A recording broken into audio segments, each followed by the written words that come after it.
Steel ప్లాంట్లో కీలకమైన విభాగాలను ప్రైవేటు వ్యక్తుల చేతిలో పెట్టాలని స్టీల్ ప్లాంట్ యాజమాన్యం తీసుకున్న నిర్ణయాన్ని వ్యతిరేకిస్తూ సిపిఎం నేతలు జగదంబ సెంటర్లో నిరసన కార్యక్రమాన్ని చేపట్టారు. ఈ ప్రక్రియ జరగకుండా అడ్డుపడాల్సిన బాధ్యత పవన్ కళ్యాణ్, చంద్రబాబు నాయుడు మీద కూడా ఉందని వారు పేర్కొంటున్నారు. స్టీల్ ప్లాంట్ యాజమాన్యం తీసుకున్న నిర్ణయం మీద మనతో మాట్లాడడానికి సిపిఎం నేతలు ఉన్నారు. సార్, ఇప్పుడు సుమారు 44 విభాగాలను ప్రైవేటు వ్యక్తుల చేతిలో పెట్టాలని స్టీల్ యాజమాన్యం తీసుకున్న నిర్ణయాన్ని ఏ విధంగా చూస్తున్నారు? దానివల్ల స్టీల్ ప్లాంట్కి ఎలాంటి నష్టం జరుగుతుందని మీరు భావిస్తున్నారు? వైజాగ్ స్టీల్ ప్లాంట్ని మేము ప్రైవేట్ పరం చెయ్యం, దాన్ని ప్రభుత్వ రంగంలోనే నిలబెడతాం, లాభాల పాటు పట్టిస్తాం. ఉక్కు రంగంలో దేశంలోనే ప్రఖ్యాతిగాంచిన స్టీల్ ప్లాంట్ కదా అభివృద్ధి చేస్తామని చెప్పని కేంద్రంలో మోడీ ప్రభుత్వం, నూతనంగా అధికారం చెప్పినటువంటి టీడీపీ, జనసేన, బీజేపీ కూడా ప్రభుత్వాలు ప్రకటించాయి. దానికోసం ప్యాకేజీ ప్రకటిస్తామని చెప్పాయి. తీరా చూస్తే వైజాగ్ స్టీల్ ప్లాంట్ని అభివృద్ధి పాటు పట్టాలని సరికాదు పక్కన పెట్టి ఈరోజు ఉన్న ప్లాంట్ని ముక్కలుగా చేసి కీలక విభాగాలన్నీ ఈరోజు ఈఓఐ పేరు మీద ప్రైవేట్ పరం చేయడం కోసం కంకణం కట్టుకున్నారు. ఇది ప్రజలు నమ్మించి ఓట్లేసి గెలిపించిన ప్రధానికాన్ని మోసం చేయడం, దగా చేయడం తప్ప ఇంకోటి కాదని చెప్పి స్పష్టంగా చెప్పదలుచుకున్నాం. ఈ స్టీల్ ప్లాంట్ ఈఓఐ ద్వారా ముక్కలు చేయడం అంటే ఇప్పుడు ఉన్నటువంటి దాదాపు 600 మంది స్థానిక ఏజెన్సీలను కూడా ప్రైవేట్ వ్యక్తులు పక్క పోతాయి. కేంద్ర ప్రభుత్వం తాలూకా పెద్దల ఆశీస్సుతో పెద్ద ఏజెన్సీలు 50 వరకు లోపల ప్రవేశిస్తాయి. ఇవి వచ్చిన తర్వాత డిపార్ట్మెంట్లో ఉన్నటువంటి ఆఫీసర్లు కానీ, పర్మనెంట్ ఎంప్లాయీస్ కానీ, కాంట్రాక్ట్ వర్కర్స్ కానీ ఎటువంటి పాత్ర ఉండదు. ఇతర రాష్ట్రాల నుంచి కార్మికులు తీసుకొచ్చి పాత వాళ్ళ స్థానంలో కొత్త వాళ్ళతో పనిచేస్తారు. వాళ్ళకైతే ఎటువంటి హక్కులు ఇవ్వాల్సిన అవసరం లేదు. కార్మిక చట్టాలు హరించవచ్చు, నిలువు దోపిడీ చేయొచ్చు. కాంట్రాక్ట్ తాలూకా పేదల కోసం కేంద్ర ప్రభుత్వం ఈరోజు ఒడిగట్టి అన్యాయంగా ఈఓఐ ప్రశ్నిస్తే రాష్ట్ర ప్రభుత్వం అడ్డుకోకుండా వారికి విడుదల చేయడం చెప్పినది ప్రజలతో సిపిఎం పార్టీ మేము వ్యతిరేకిస్తున్నాం. ఖచ్చితంగా తీసుకోవడం డిమాండ్ చేస్తూ ఉన్నాం.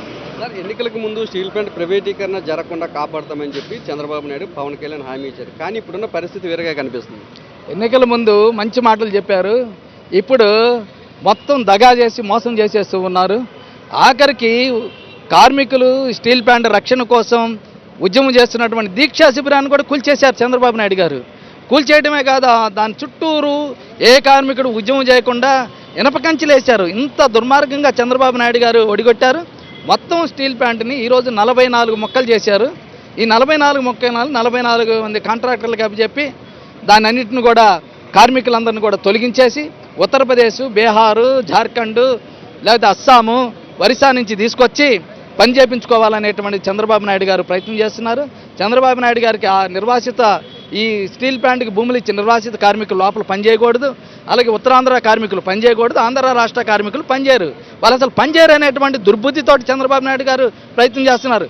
అందుకోసమే దీన్ని మిట్టలకో లేకపోతే అదానికో లేకపోతే వాళ్ళు కట్టబెట్టేటటువంటి భాగంగా దీన్ని మొక్కలు చేస్తున్నారు. అందుకోసం రేపు వచ్చే నెల 11వ తారీఖున మా అఖిల భారత రాష్ట్ర కార్యదర్శి ఎంఏ బేబీ గారు కూడా వస్తూ ఉన్నారు. ఆ ఏరియా అంతా కూడా పర్యటన చేస్తారు. ఈ ఈఓఎల్కి వ్యతిరేకంగా పెద్ద ఎత్తున ఉద్యమం కూడా చేయబోతున్నామని మేము హెచ్చరికగా తెలియజేస్తూ ఉన్నాం. రానున్న రోజుల్లో మీ పోరాటాన్ని ఏ విధంగా కొనసాగించబోతున్నారు? మొత్తం స్టీల్ ప్లాంట్కి జరుగుతున్న అన్యాయాన్ని కూటమి ప్రభుత్వం అధికారంలో రాకముందు ఏం చెప్పింది? మేము స్టీల్ ప్లాంట్ని రక్షిస్తాం, కాపాడుతాం అని చెప్పారు. అటువంటిది కూటమి అధికారంలోకి వచ్చిన తర్వాత నుంచి మొత్తం స్టీల్ ప్లాంట్ని అమ్మే విధంగా చర్యలు చేపడుతూ ఉన్నారు. కాబట్టి కూటమి ప్రభుత్వం యొక్క విధానాలని ప్రజల్లో ఇంటింటికి గడప గడపకు తీసుకొని వెళ్ళి వీళ్ళ వైఖరిని ఎండగడతాం. కూటమి ఇచ్చిన మాట నిలబెట్టుకుంటుందా లేదంటే ప్రజల్లో దోషిగా నించుంటుందా అని చెప్పేసి నిగ్గు తేలుస్తాం. ఆ రకంగా ఓ ప్రజా ఉద్యమం కింద స్టీల్ ప్లాంట్ స్థాపన కోసం ఎలాంటి ఉద్యమం అయితే జరిగిందో, ఎలాంటి త్యాగాలు అయితే చేశారో దీన్ని రక్షించుకోవడం కోసం కూడా అదే త్యాగాలతోటి అంతే పోరాటం ఉధృతంగా చేస్తాం, ప్రజా పోరాటంగా మరుస్తామని చెప్పి తెలియజేస్తున్నాం.